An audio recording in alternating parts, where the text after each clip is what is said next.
Once upon a time in a faraway land, there was a little scribe who lived in a small village.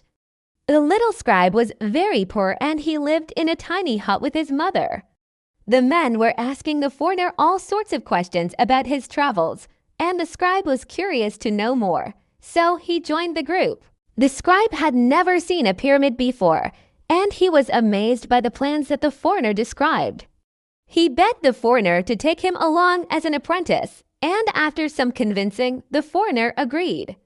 They didn't have much, but they had each other and they were happy. The scribe returned to his village a hero, and he spent his days teaching young builders the skills he had learned from the great masters, the end.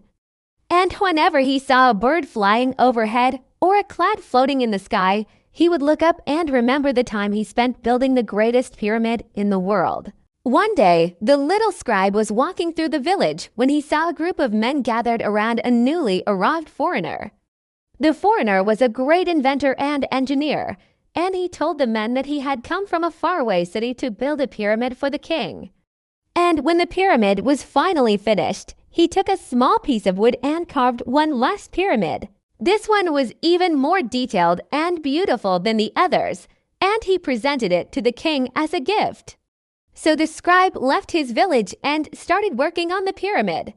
He learned how to lay the foundation and build the walls, and he worked alongside the best engineers and architects of the time. Every day he would take a small piece of wood and carve it into a tiny replica of the pyramid he was helping to build.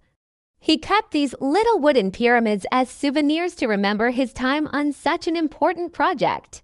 As the years went by, the pyramid grew taller and wider, and the scribe became a master builder himself, that he never forgot his roots. The king was so impressed by the scribe's skill and craftsmanship that he gave him a noble title and a royal reward. And that is the story of the little scribe who built pyramids.